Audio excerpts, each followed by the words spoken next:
반갑습니다. 우리 앞뒤좌우 한번 인사했으면 좋겠습니다. 오늘 날씨가 좋죠? 네, 오늘 날씨보다 옆 사람 보면서 날씨보다 당신이 더 아름답습니다.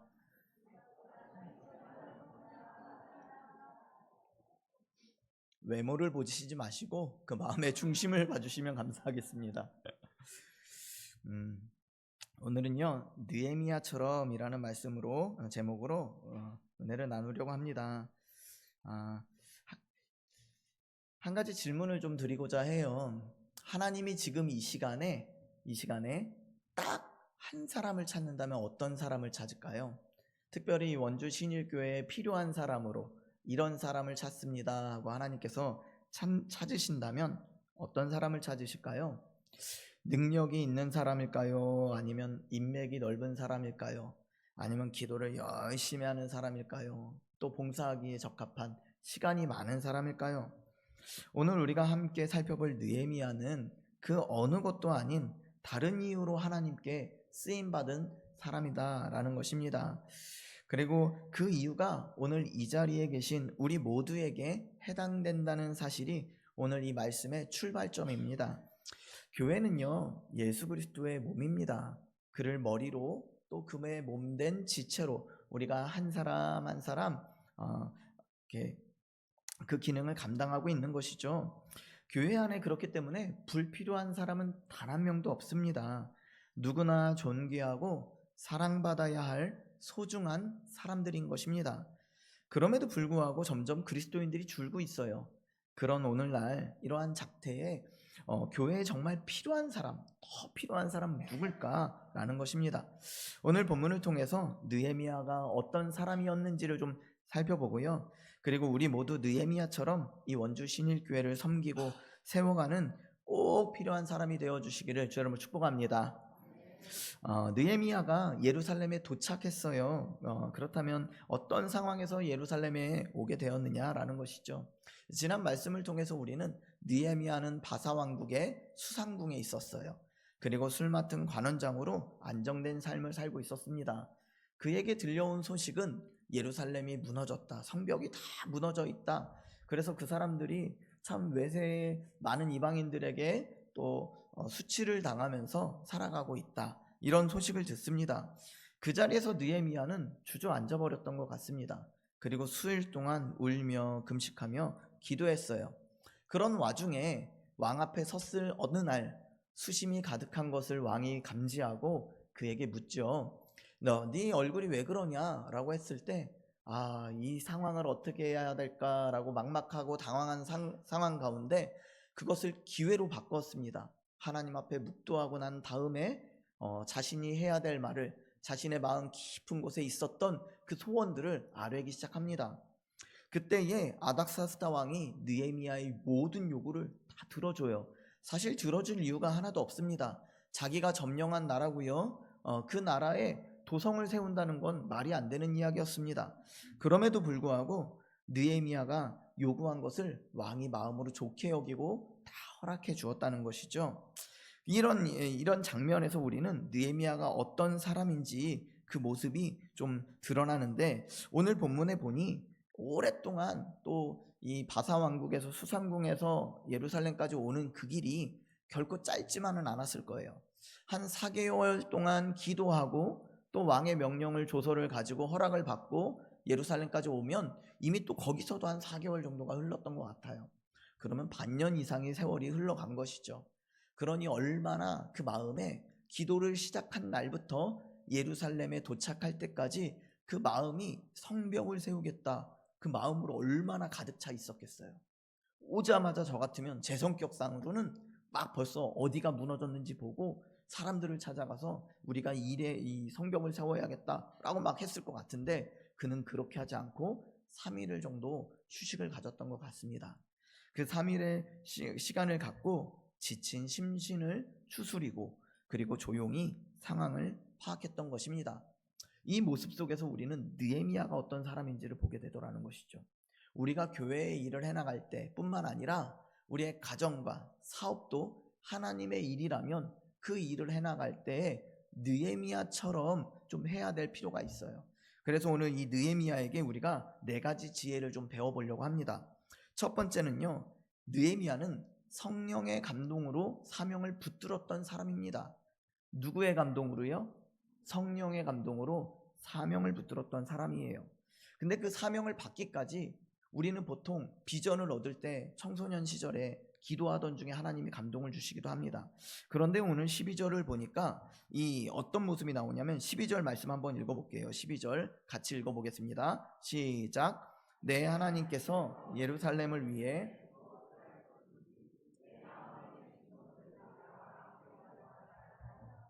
밤에 일어나 몇몇 사람과 함께 나갈새 내가 탄 짐승 외에는 다른 짐승이 없더라. 아멘. 여기서 주목할 단어가 무엇이냐면 내 마음에 주신 것이라는 표현이에요. 내 마음에 주신 것. 우리 표현으로는 내 마음에 주신 것이기 때문에 기도할 때 이미 그 마음, 무너진 성벽을 세우리라 하고 마음을 주셨다라는 것입니다. 그런데 이 하나님께서 과거 한 시점, 모니터 조금만 낮춰주세요. 모니터만 조금 낮춰주세요. 주신 것이라는 표현에 보면 과거 한 시점에 느헤미야의 마음을 감동하셔서 예루살렘 성 재건의 소원을 심어주셨다는 것이죠. 이것은 과거의 한 시점에 느헤미야의 마음을 감동시키셔서 불일 듯 예루살렘 성을 재건하겠다는 소원을 심어주셨다는 것을 의미하기도 합니다. 그런데 잘 그 원어를 살펴보면요, 원어의 동사의 형태가 주셨다, 과거에 주셨다가 아니라 계속 주시고 계시다라는 시제가 있어요. 우리말에는 이런 표현이 없거든요.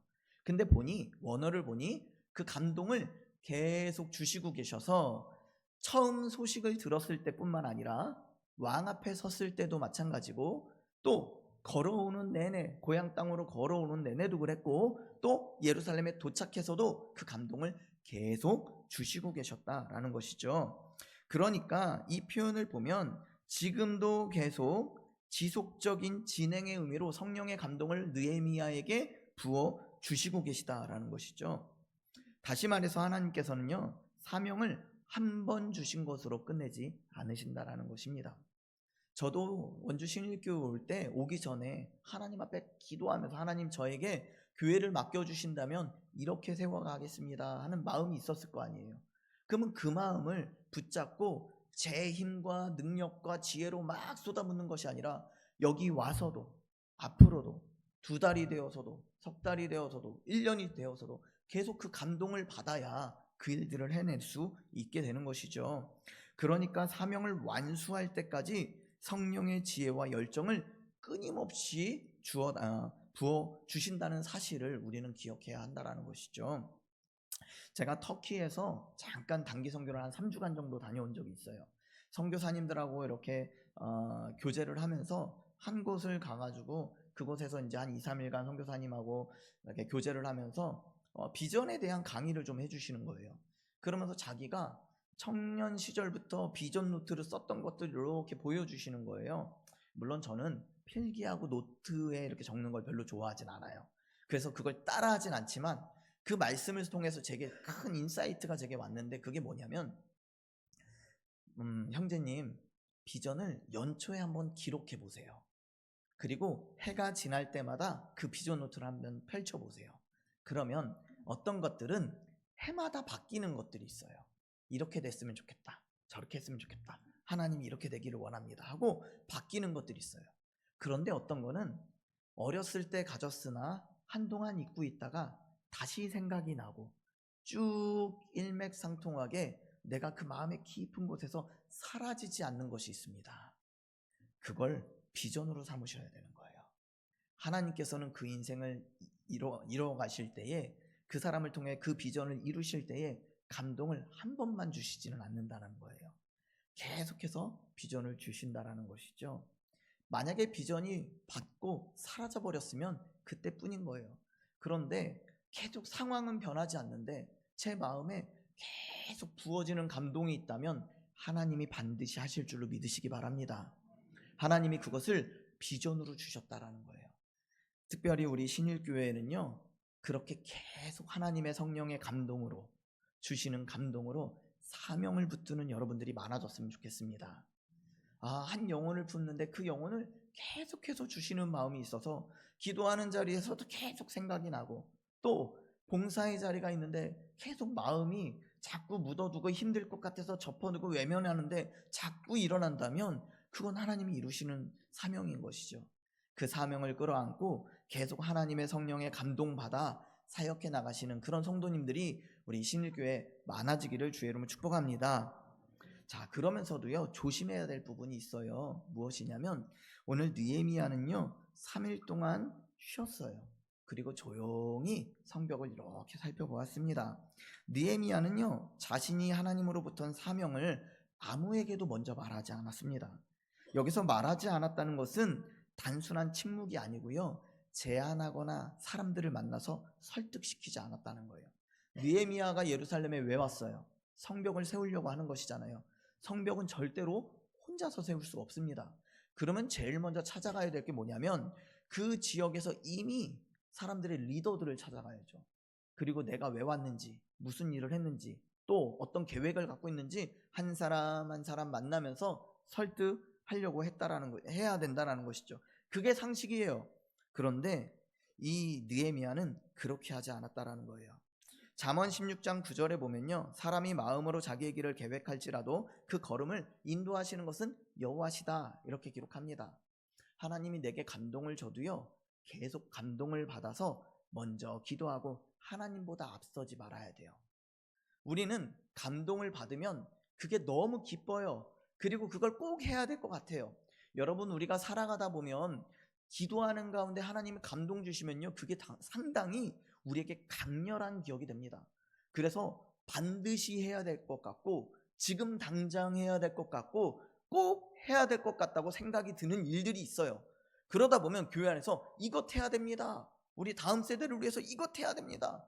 우리 전도를 위해서 이것 해야 됩니다. 목장을 위해서 이것 해야 됩니다. 막 소리 높여 일할 수 있어요. 그런데 감동은요, 계속 저뿐만 아니라 함께 일하는 사람도 같이 받아야 되는 거예요. 그래서 사람들을 막 이거 하자고 설득하고 쫓아다니면서 막 얘기하고 요구하고 협력해달라고 협조 요청을 하는데 아직 그들에게는 감동이 안 오면 시큰둥하더라는 것이죠. 명분과 대의만 가지고 성도들을 막 설득하려고 하면 혼자 받은 감동을 잃어버리고, 또 더 나아가서는 나는 하나님의 감동 때문에 이 일을 하는데, 나는 이 하나님의 일을 하는데 협조해주지 않는 사람들이 마치 사단처럼 보여요. 그리고 그들을 정죄하고 왜 교회가 이 일을 협력해주지 않느냐고, 교회가 하나님의 일에 관심이 없다고 치부해버리고 염증을 느끼기 시작하더라는 것이죠. 그러면서 처음 받은 감동은 어느새 사라져버리고 오히려 교회 안에 한켠에 앉아서 교회를 비판하는 사람으로 전락해버리는 경우들을 너무 많이 봐요. 혼자의 열정으로 하나님의 감동보다 앞서서 일을 하다 보면 오히려 상처받게 되더라는 것이죠. 느헤미야는요, 앞서지 않았어요. 먼저 사람을 만나지 않았어요. 오히려 기도하는 가운데 사람들의 마음을 살피고 천천히 하나님보다 앞서지 않고 기도하면서 묵묵히 성령님을 따라갔다는 것입니다. 하나님의 일은요, 영적인 일입니다. 시작부터 끝까지 성령의 감동 안에서 일을 해야 돼요. 여러분들이 추진했던 모든 일들 중에 사람들과의 갈등이 있었다면 분명히 돌아보시기 바랍니다. 그 부분에서 내 열정이 하나님보다 앞선다면 사람들과의 부딪힘이 있었을 거예요. 그것을 헤아리지 않고 내가 열정적으로 그게 맞다고 하나님의 감동받았다고 주장하다 보면 어느새 하나님의 나라는 없어지고 내 나라만 남아있는 거예요. 그러면 내 나라는 계속해서 비난받고 계속해서 지적받고 저항을 받을 수밖에 없는 것이거든요. 자기는 착각해요. 감동받았으니까 하나님의 일을 한다고. 그렇지 않습니다. 두세 사람이 모여야 돼요. 두세 사람이 같은 감동을 받아야 되고요, 내가 받은 감동을 성도들이 받을 수 있을 때까지 기도하는 거예요. 저도 제가 받은 감동을 우리 성도님들이 같이 받도록 하나하나 만나서 설득하는 게 아니고요, 설교로서 던지고 일주일 동안 기도하는 거예요. 그러면 그때까지 기다리다 보면 어느 순간 한 사람 두 사람 동의하고 한 사람 두 사람 같은 감동을 받으면 그때 일을 시작하는 것이죠. 일은 그렇게 나가는 거예요. 느헤미야는요 절대 하나님보다 앞서지 않았다라는 것이죠. 우리가 말을 앞세우기보다 기도하는 성도님들 되시길 바랍니다. 그래서 하나님이 주신 강렬한 감동이 있어도 좀 천천히 갈 수 있는 여러분들 되기를 바랍니다. 그런 사람들이 많아질 때 마음이 하나 될 줄로 믿어요. 두 번째로는요, 열정과 신중함을 갖춘 사람이었다는 거예요. 느헤미야는 무엇을 갖췄다고요? 한 손에는 열정, 한 손에는 신중함. 열정은 속도와 힘을 의미하거든요. 신중함은 천천히 정적인 것을 의미하거든요. 가만히 앉아서 신중하게 살피는데 거기에 차가운 머리만 있는 게 아니라 그 일을 향한 열정도 있었다라는 것입니다. 그러기 위해서 느헤미야는 제일 먼저 한 것이 무엇이냐면 먼저 현실을 정확하게 파악했어요. 15절 말씀 우리 한번 같이 읽어보겠습니다. 15절 말씀 같이 한번 읽겠습니다. 시작.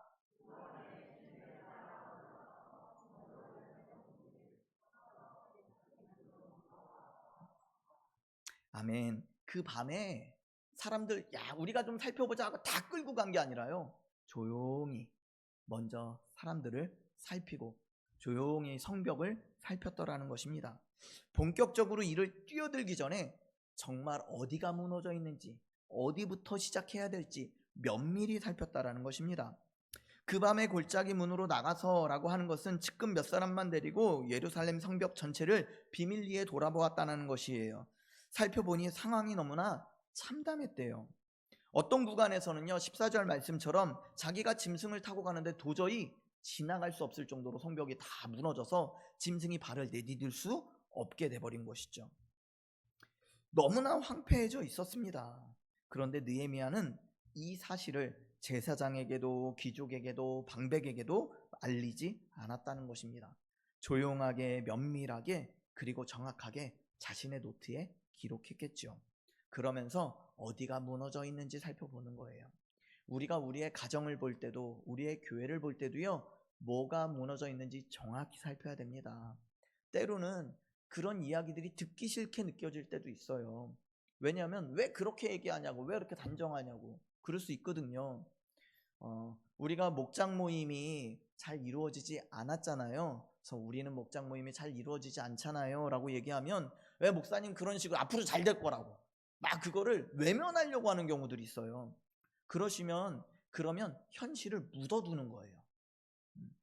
너무 현실의 마음을 빼앗겨도 안 되지만 현실을 외면해버리는 것도 문제가 됩니다. 현실을 무엇이 문제인지, 왜 목장 모임이 잘 안 되는지, 공동체 안에 무슨 문제가 있는지를 면밀히 살펴야 한다는 것이죠.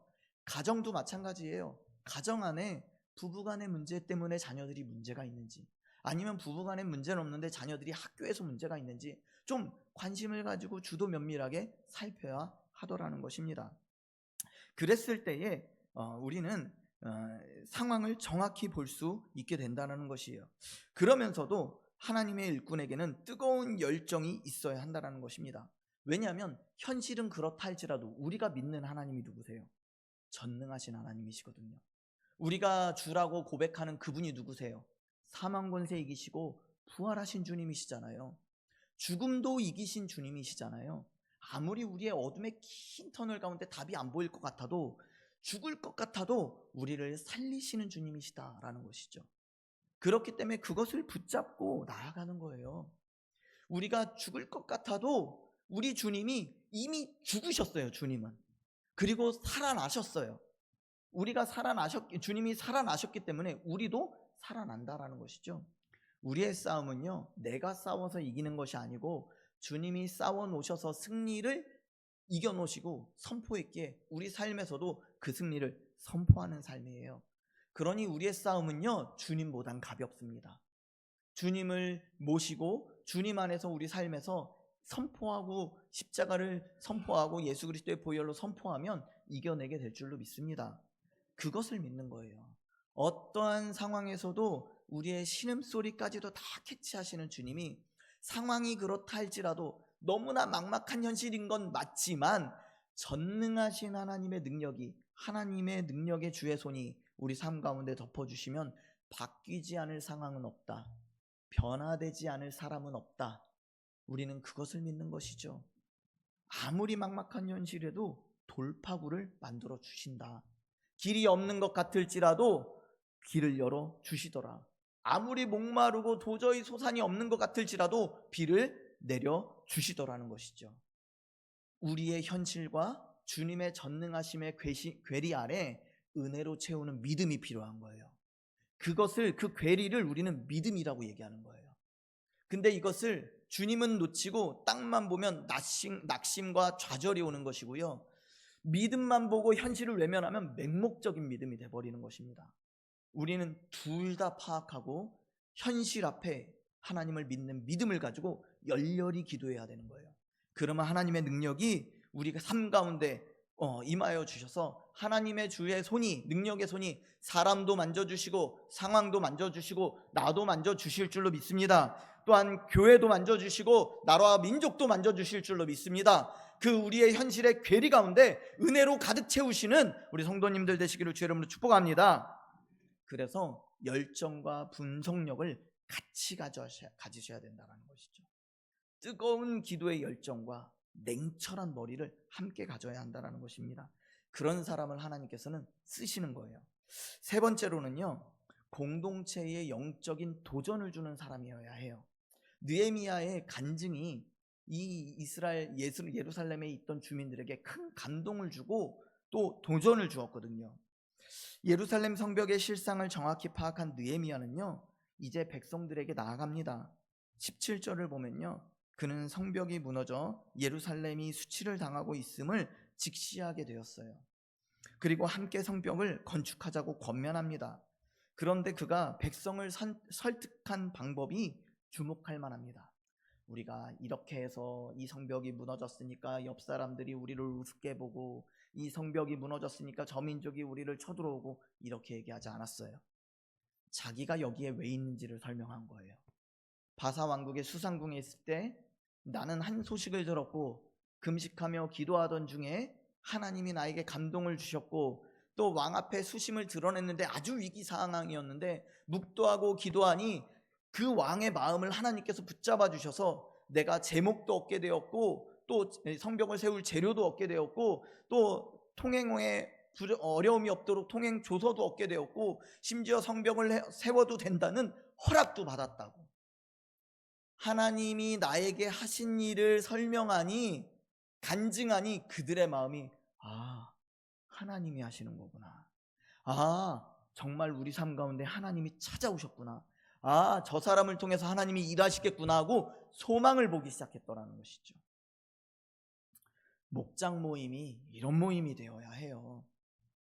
자녀 자랑, 어느 병원 가서 약 먹었는데 잘 나았다는 그런 자랑 말고, 또 드라마 보면서 이 드라마 어쩜 저렇게 배우가 멋지게 연기를 잘하, 이런 내용 말고 일주일의 삶 속에서 하나님의 손이 내 삶을 어떻게 인도해 주셨는지를 고백할 때에 낙심되고 좌절되었던 무너졌던 마음이 우리 가운데 하나님이 역사하시는구나, 나도 저렇게 믿음을 가져야겠구나, 영적인 도전을 받아야 된다는 것이죠.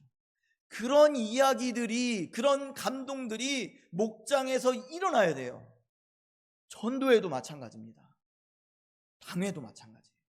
우리가 해야 될 일들만 잔뜩 쌓아놓는 것이 아니라 먼저 일 앞에 그동안 어떻게 하나님이 우리 가운데 일하고 계셨는지를 선포하고 간증할 때에 그 다음은 하나님이 사람을 통해서 일하여 주신다라는 것이죠.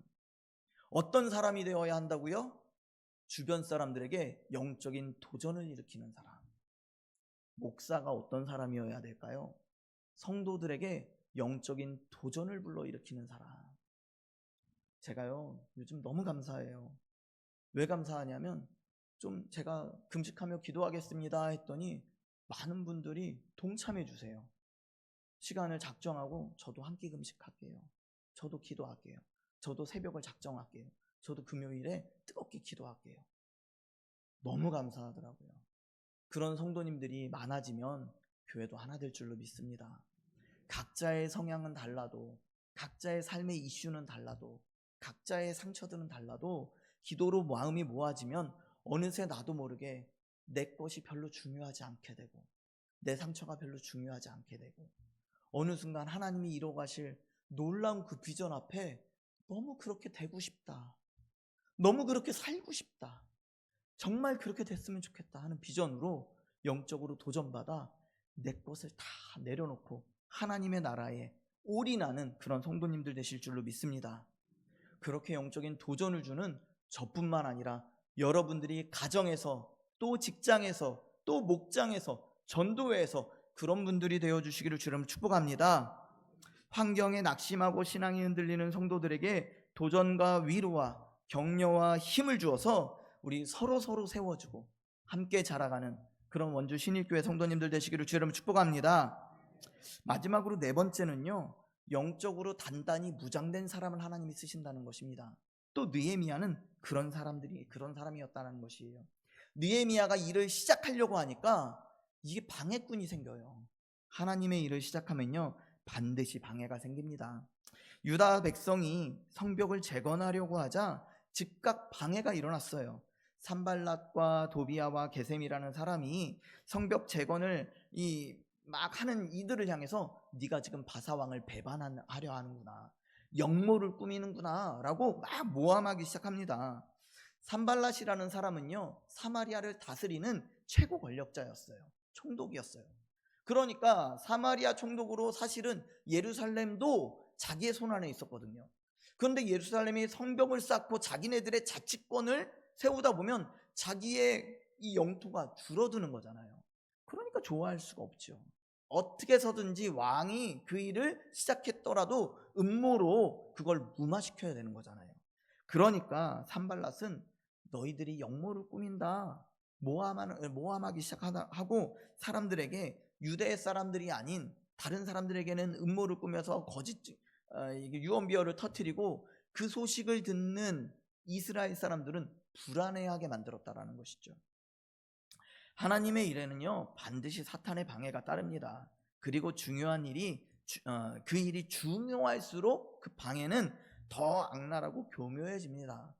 역설적인 사실은 그 방해가 거셀수록 우리가 하고 있는 일이 맞다는 거예요. 우리가 하는 일이 잘하고 있다는 거예요. 기도하려고 하면요, 방해가 생겨요. 아픔이 이렇게 질병이 찾아오기도 하고요, 가족들이 자꾸 방해를 하기도 합니다. 기도하려고 작정하니 이런 환경에 어려움이 생기는구나.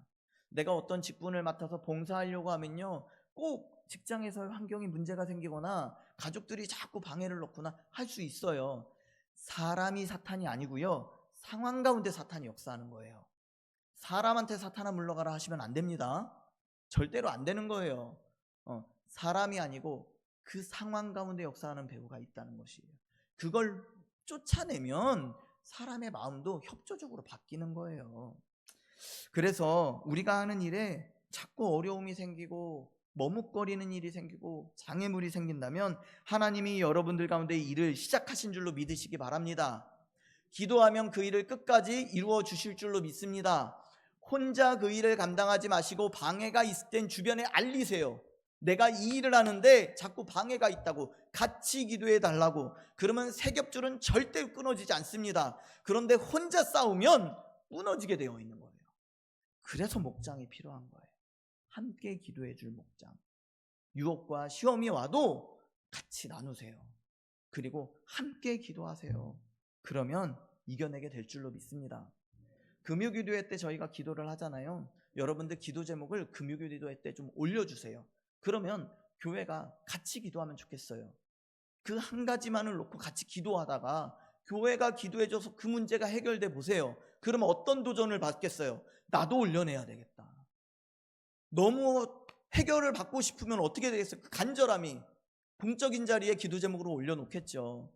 그러면 우리가 기도하는 가운데 해결 받으면 더 기도하고 싶게 되고 더 하나님이 믿어지지 않겠냐라는 것이죠. 그렇게 우리의 일에 방해가 따를 때 기도의 제목을 이렇게 내어주었으면 좋겠습니다. 그리고 오늘 느헤미야는요, 그런 방해 가운데서도요 흔들리지 않는 담대함을 가졌다는 것입니다. 이 산발락과 도비아의 거짓 주장 앞에서도 느헤미야는 어떻게 반응했어요? 20절에 보니까 하늘의 하나님이 우리를 형통하게 하시리니 우리는 그의 종들은 일어나 건축하려니와 예루살렘에서는 너희가 아무 기업도 없고 권리도 없고 기억함도 없다. 완전히 손절해 버리잖아요. 그는 방해 세력의 논리에 조금도 끌려가지 않았어요. 우리가 지금 왕의 권력 이렇게 조서를 받았고 우리가 허락을 받았고 이거 당당한 거야 설득하려 하지 않았어요. 그냥 선포하고 기도했다라는 것입니다. 흔들리지 않았다는 것입니다. 이 일의 주인이 하나님이시라는 확신을 가지고 담대하게 나아갔다라는 것이에요. 여러분들 믿지 않는 사람들 사이에 살아가도요 주눅들지 마세요. 그렇다고 고압적으로 그들에게 함부로 해서는 안 되지만 여러분들 늘 마음에 온유한 심령으로 담대하게 서시기를 바랍니다. 우리도 하나님의 뜻을 따라 어떤 일을 행할 때에 여러 방해를 받게 될 것입니다. 그 방해는 다양한 모습으로 다가옵니다. 말들이 많이 나오기도 하고요. 전혀 예상치 못한 장애물이 생기기도 합니다. 그러나 그 방해들을 영적인 눈으로 좀 분별해야 됩니다. 흔들리지 않는 믿음으로 전진하는 사람들이 되어 주시기를 주의 이름으로 축복합니다. 영적으로 먼저 단단히 서서 함께하는 지체들도 흔들리지 않도록 붙잡아 주시고 또 영적으로 도전하여서 견고한 신앙으로 세워지는 신일교회 되기를 주의 이름으로 축복합니다. 말씀을 마무리하면서요 느헤미야는 결국 52일 만에 예루살렘 성벽을 완성했습니다. 모두가 불가능하다고 했을 것입니다. 그러나 그 일이 이루어졌을 때 주변 민족들조차도 이 일이 하나님으로 말미암은 것임을 인정하지 않을 수 없게 되었습니다. 우리 신일교회도 마찬가지라고 생각합니다. 성령으로 감동받고 냉철하게 우리의 교회의 현실을 바라보면서 서로에게 영적으로 도전을 불러일으켜주고 끝까지 영적으로 무장한 성도들이 있다면 하나님께서 이 공동체 안에서 반드시 하나님의 계획을 이루어 가실 줄로 믿습니다. 제게 주신 그 비전을 반드시 이루어 주실 줄로 믿습니다. 제게는 부흥도 주셨고 하나됨의 비전도 주셨습니다. 하나님께서 그 일을 이루어 가실 줄로 믿습니다. 그렇기 때문에 우리 모두는 하나님의 일을 해야 되는 사람들입니다. 지속적으로 성령의 감동으로 사명에 불타는 사람이 되어주시기를 간곡히 부탁드립니다. 뜨거운 열정과 함께 냉철한 분석력을 지니는 그런 사람이 되어주시기를 부탁드립니다. 살아있는 간증으로 우리 옆 사람들에게 믿음의 영적인 도전을 불러일으키는 그런 성도님 되시기를 주의 이름으로 축복합니다. 또한 영적으로 단단히 무장되어서 세상도 감당하지 못할 그 강력한 믿음으로 당당하게 서시는 우리 성도님들 되시기를 주의 이름으로 축복합니다. 이것이 이 시대에 또 이 교회에 필요한 사람인 줄로 믿습니다. 그런 사람이 마침내 하나님께 쓰임받는 줄로 믿습니다. 그런 사람들이 넘쳐나서 하나님께 쓰임받는 원주 신일교회 되기를 주의 이름으로 축복합니다. 우리 이 시간 찬양하고 기도할 텐데요 이 찬양 불렀으면 좋겠습니다. 하나님의 사랑을 사모하는 자, 그 평안을 바라보는 자, 모든 것 창조하신 하나님께서 우리를 주목하고 계십니다. 어둠 가운데 빛을 주시고 작은 신음에도 귀를 기울이시고 어느 곳에 있든지 우리가 주를 향하면 주님께서 붙들어 주십니다. 우리 그 주님을 바라보았으면 좋겠습니다. 그리고 내 마음 가운데 하나님, 나도 성령의 사람이 되기 원합니다. 하나님, 성령의 감동 가운데 살아가는 사람 되기 원합니다. 그리고 영적인 도전을 일으키기 원합니다. 나의 삶 가운데 일하신 하나님의 그 섭리가, 그 일들이 간증이 되어서 고백되기 원합니다.